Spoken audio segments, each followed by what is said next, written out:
Hello friends and welcome back to the Rayo Moon Oracle. I'm Rayo and today we are doing a tarot review. I got a new tarot deck for Christmas that I'm quite excited about, so I wanted to show everyone today. Full disclosure, I did open it already and kind of look at it, but I haven't really worked too much with the deck yet because I did want to save it for this video. But I'm super excited about it because it's gorgeous, gorgeous. The imagery and the colors and the themes in here are really strong. So pretty excited about that. So we are reviewing the Tarot of the Divine. It's by Yoshi Yoshitani. Tani. Yoshi Yoshitani. And it says it is inspired by deities, folklores, and fairy tales from around the world. And we'll see that here pretty quickly for just all these different pieces and all these. It's a very strong deck. So I'm really excited to share it. I got a new mug for Christmas as well, so I wanted to show that off. It's a color changing one, so the colors, it goes into this pink color when there's something hot in it, so that's exciting. But I got my tea, and let us get started. So first off, beautiful box, just kind of shines. You got all these like really pretty colors in it. It's pretty solid. It is tearing a little bit on the corner here already, so not super durable in terms of like the attached imagery and arts to it, but it comes in this nice box here. So it opens up like this. We got our guidebook on the top, and then the cards in here. As you can see, I've already opened them. So I think I did this at some point, this little tear right here when I was opening it, but either way, so we got our cards here like that. So this is what our back of the cards look like. Love the moon imagery, of course. That's some of my favorite imagery. And the guidebook's it's pretty thin, but pretty detailed too. So as we'll get through it here, you see the really good detailed colored pictures of it and our little descriptions. It does have an upright and reverse meaning for all the cards, which is really nice, and gets into the meaning, the like cultural meaning for each of the cards as they come through. So very cool. Texture wise, they're a little different than other cards I have. This cardstock is a little different. It's there is texture to the card, actually. So instead of it being that like smooth kind of matte or glossy finish, there's a little bit more texture to it, and you might be able to kind of see it in the card a little bit here for the way the wording kind of pops out. So different feeling, which makes them kind of fun to handle and shuffle a little bit differently. So on the top here, so I got our Fool here right on the top. So we got a Little Mermaid fairy tale. And as what I like as I was going through the major arcana here is, let's stop right there. All very different. The symbology is completely different. No two cards look anything similar, right? I think that's really cool. So here's like the tower, for example. So we see the hair and the kids falling out of it. So you got the different cultures. This is the one that's on the box, right? So we'll just let's read that description real quick. So the moon. So the moon, let's see, where is it at? Chariot, Justice, Devil, Sun, Moon. So it is Princess Kaguya. It's Japanese. It's a Japanese fairy tale. And it said the moon is the subconscious and all its illusions, potential pitfalls, and possibilities of self-deception. Here to tanukis, shape-shifting raccoon-like animals. Oh yeah, tanukis. So you see them in the corner on either side of the bridge right there, right? The tanuki, shape-shifting raccoon-like animals, each stare at a different moon, though it is not clear which one is the real one. So one staring up at the moon, up by the girl, and then the other one is staring at the moon in the water. So very cool because it talks about, you get the original meaning of the tarot card, right, with the moon and that subconscious reality, those deeper feelings and emotions, right? But then it ties in with that culture, that story, that fairy tale, whatever folklore that it's diving into. It ties that back in really strongly, which I think is awesome. So in terms of like a theme deck, right, so something like The Nightmare Before Christmas, it might be a little bit harder to find that theme in for each of the cards, right? So you have 78 meanings because you have 78 different tarot cards, right? You have so many different meanings. So to take one movie, for example, and find a piece of that movie or a theme that fits each card is a little bit more difficult, right? Versus something like this, you're looking at the entire world, huge cultures, right, that have been around a long time, that have lots of different stories in their own right. So you can find something that fits each piece, which is really cool. So for our Fool, coming back into this one, right, we have our Little Mermaid. So jumping, getting out of the water, right, trying to be on land, all the pieces that come to it, that new journey, right, that story, that fairy tale fits the Fool card. Where's another good example? Oh, the Hierophant. I think I have an insert for this one here, but so the Hierophant, right? So we see this is actually from my culture. This is the Sioux, Lakota, Dakota, Nakota for White Buffalo Woman, and I think it's really cool how it's the representing of the Hierophant here. If you've seen my Hierophant video, one of the cards I talk about it references the Ancestor in the Wildwood Tarot, and that this imagery really ties in with that, right? So we have that Ancestor, that's old wisdom, ancient knowledge, right? Those rituals, that culture piece, and you see it really clearly in this card, right? Let me read the Hierophant for you real quick here. It does.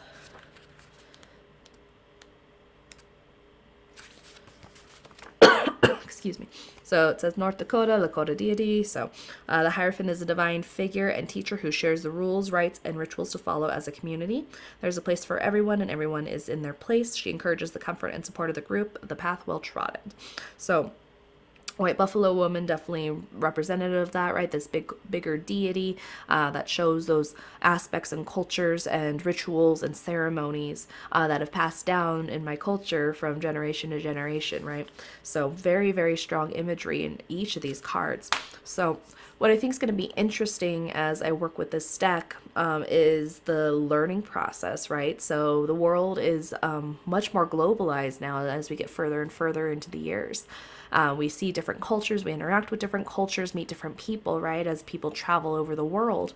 We got anime coming out of Japan, right? K-pop's taking over the world. I freaking love K-pop, right? So you get those cultures coming through with Korean and Japanese. There's some of these Native American cultures coming out, right? I have the Hispanic culture. So you're just surrounded by all these different cultures and ways of life and interactions and languages. And I think that's going to be really interesting working with this deck, is that like learning process with it. I'm going to enjoy that process because it's like, okay, every time I use this deck to do a reading on myself or for somebody, right, there's more to it, more to learn, right? So I think this would be a great deck to do just a quick daily reading for like a quick what do I need to know right now, and see what card pops out, because then you have something to research, right? So if I get let me just pull great.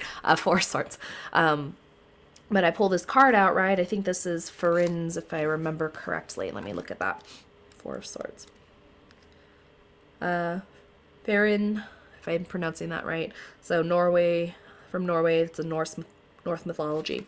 So then you look at that story, right, and you get deeper meaning coming from it, and that can give you more insight into your reading, into your life, into your situation, because you dive further into that culture and you have all that symbology that comes out of it, those interpretations, that real deeper meaning.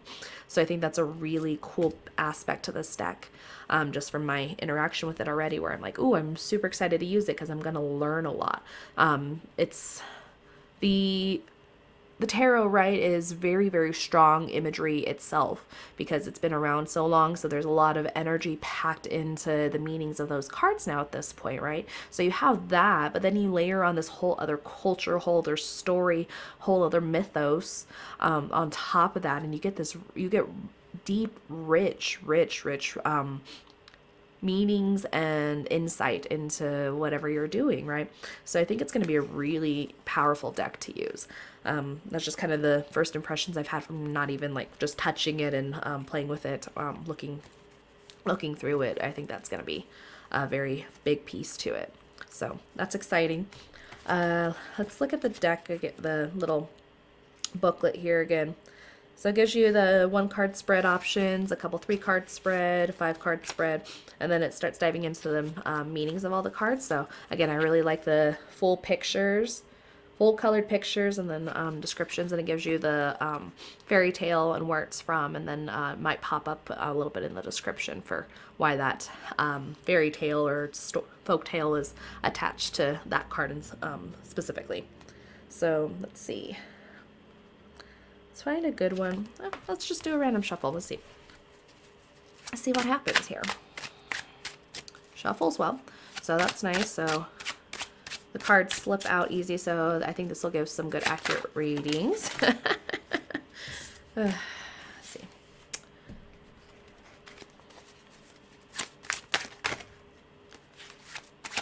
Oh, it's happy. It's a happy. Nice deck. So, just like a quick side note for kind of just energy-wise, it's like heavy. Again, if you think of all those cultures, right? If like each card is its own individual story and folktale, and potentially from potentially 78 different cultures. I think there's a little bit of overlap. You'll see a couple Japanese ones, for example, or a couple coming out of like India, right? So you'll see a couple overlap, right? But you have lots of different cultures and stories in here, right? So there's the weight of all those tales, and again, that symbology, that meaning, right? That deeper insight that psychically, you feel the weight of that in this deck. So just something to kind of keep note for anybody that might be sensitive like me. But really, really cool deck so far. I'm excited to start using it. Let's see. Come on, come on, come on. Trying to do a shuffle down here. Okay. Not bad, not bad. I don't generally like to do like a card shuffle with my tarot decks, but I'll do it on occasion. So let's see. If I can get this on camera for you guys. Yeah. Not bad, not bad. But yeah, strong cards. So again, cardstock feels good, so it feels like they're pretty solid. The box is a little less so. The box will show some wear, it seems, already, because I've only had it since Christmas and touched it a handful of times, and it's already tearing at that corner here, but I don't think the cards are going to do that. They feel pretty solid. So, but the shuffle like this is a solid shuffle, and that's nice. So,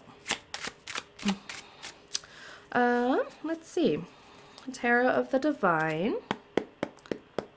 What would you like to say right now? What would you like to say right now? Tarot of the Divine, what would you like to say right now? Let's see. Oop. Four of Wands. Look at that. That's pretty. So we get that celebration, right? Let's see what else it says. Cups. Wands. Four of Wands. Mohini and Aravan. It's an Indian story, a Sanskrit epic poem. So the Four of Wands represents rejoicing and festivities, a well-deserved celebration, and a stable time to be thankful, cherishing loved ones. Mohini and Aravan embrace each other, enjoying the time before the next adventure begins. Very nice. Very nice. So celebrating with us here. That's cool. Nice. So I pulled a couple cards for just inserts to give you a closer look at the deck.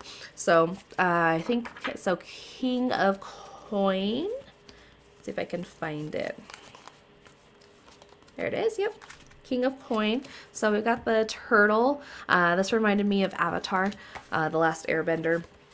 Let's see what it says though. So the King of Coins, Hanunan. The world turtle. It's a North American mythology, from the Iroquois specifically. So the King of Coins represents stability and faithfulness. The world turtle is strong enough to support the weight of others' hopes and dreams. He may not be an active participant in their lives, but he is always dependable, slow, and steady.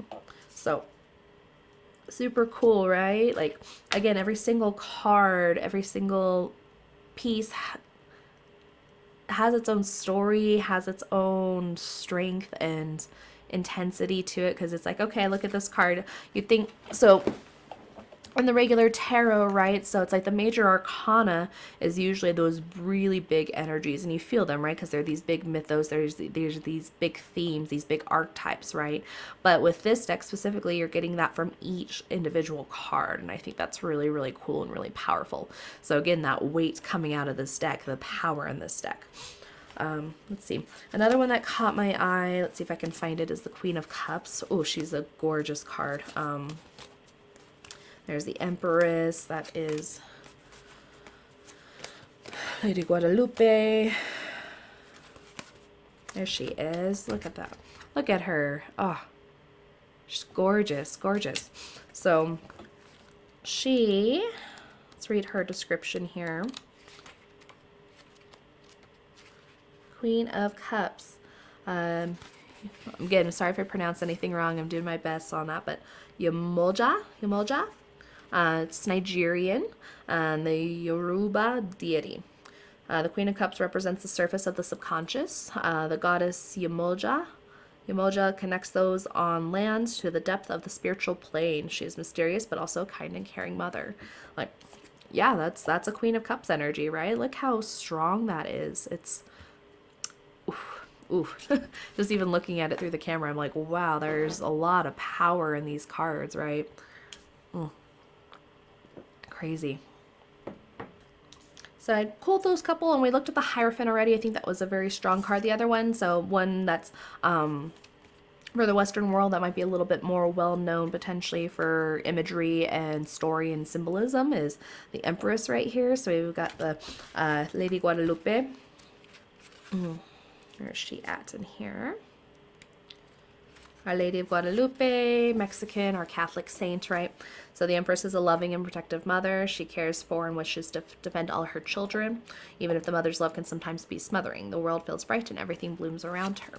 So again, you got all that story, all that culture, all that religion potentially for each of these cards. And every single card has that feeling and weights to it.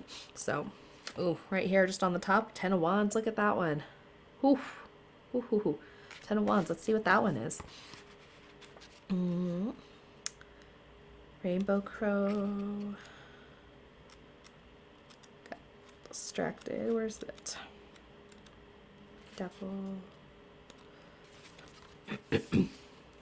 The Timbo Tree. Paraguay, it's a Guarani legend. 10 of Wands represents taking on too much and refusing to accept help. When Sagura's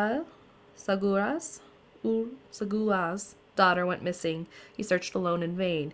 A timbo tree grew from his ear when he died, bearing fruit he labored for but was unable to enjoy. Wow. Wow. Ooh, that kind of gave me shivers. Okay. But again, every single card's like that. I think that is a super cool aspect of this deck. So as I'm just kind of looking through again, I'm like, ooh, wow.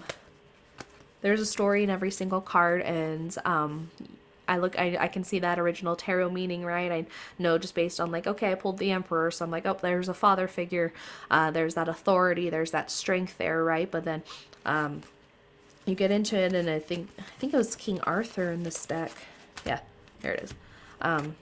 So it's like, okay, off the bat, I'm like Emperor, so that, yep, all those pieces, right? That masculine energy, that father energy. But then you dive further into it, right? The Emperor, and it's King Arthur, it's Britain, that Celtic legend, and talking about King Arthur's ruling over his kingdom. So the Emperor is an ideal father figure, a warrior and a conqueror. King Arthur rules over his kingdom. His sometimes unruly knights with a just and firm hand. He unifies the factions, defends the weak, and lends his knowledge, understanding to all of his subjects. So you think of the Arthurian legends, right, and King Arthur, and it's like, okay, there's how many TV shows and books and other stories based off that story written, right? There's so much more depth to it, so much more as you get further and further in. And I think this deck's gonna allow anybody who purchases it the opportunity to get more worldly, get more knowledge, learn a lot more mythos and stories from around the world. And I think that is really, really cool. So very props to this author. This is a phenomenal deck. I haven't even started using it yet, and I'm like, wow, I'm super excited about this deck. So let's just read this real quick here. So This deck was created as a homage to the stories we have told one another across cultures and throughout history. While each story is unique to a specific time and place, every culture has stories of bright young adventurers, forbidden doors, or promised lands. In this way, the Tarot of the Divine fosters appreciation of our differences and the truth in our similarities. The truth of the truth in our similarities. A number of these stories will be familiar to Western audiences, but many will be new. Some are short and sweet, while others are pieces of larger epics. This guidebook lists the names of each tale and its country of origin, offering a small window into other cultures. Be sure to check out the accompanying book, Beneath the Moon, for a full telling of each story. Okay, I didn't know there was another book complimentary to this. I might have to look into that. But yeah, I think that sums it up perfectly for this deck, and why I'm really excited to use it, because the world's opening up in so many ways. Again, just after post COVID, in a lot of ways. I mean, we still have a lot we're dealing with there, of course, but the world is opening up and changing every year, right? So we get access to different things and more people, and are able to learn more things, and this just offers another way to do that through a very powerful set of tools already. The tarot, right, a powerful tool in and of itself, and then you just can dive further in and get deeper and deeper, right? So just beautiful, and I'm excited to use it. So let us ask the tarot, see what it has that it wants to tell us today. It's a little grating, but Tarot of the Divine, what do you want to say to those watching this video today? What do you have to say to those watching this video? One card, please, if you please. I'd appreciate one card, please. Just one.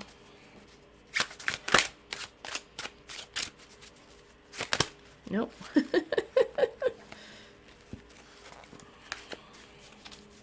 One card. Thank you.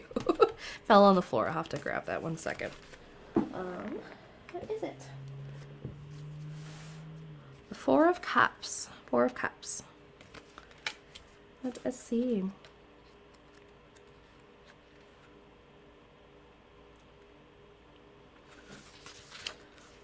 So Four of Cups represents romanticizing bad choices while ignoring the good alternatives before you. It is coveting what is superficially better, neglecting a plain nightingale who can sing away death. So that beautiful nightingale, right? We see it in the top in the window. Very, very plain looking, but nightingales are beautiful, beautiful singers, have that beautiful voice and their own mythos and imagery and symbolism that comes from them, right? So ignoring what looks like the dull and the not favorable answer, right, based on appearance, but that's actually the more favorable answer, right? So I think us coming into the end of the year here for 2021 into 2022, this video is going to come out in 2022 in January. Just remind yourself to know what's there, what you have available to you. Be very smart and very conscientious and aware of your choices and what it means for you. And listen to your intuition. Don't get caught up in appearances, right? So we don't want to, if it's in the upright, it's lacking awareness. We have pessimism, we're daydreaming, we're lethargic, and we need to reevaluate. So we want to make sure, again, to just have awareness in everything we do, right? To know why you're making said choice, why you're saying said thing, what the bigger purpose is, what the bigger reason is for everything. Thank you, Tarot of the Divine. I'm very, very excited to work with you, so thank you for so much. But that is all I have today, so I don't know if I helped anybody out with this review or not. I'm super excited to use this deck, and I just wanted to share it with everyone today. So if anything, I hope you enjoyed the video for that reason alone. But I hope you have a wonderful rest of your day, everyone, and like, comment, and subscribe down below, and I'll see you in the next video. Bye.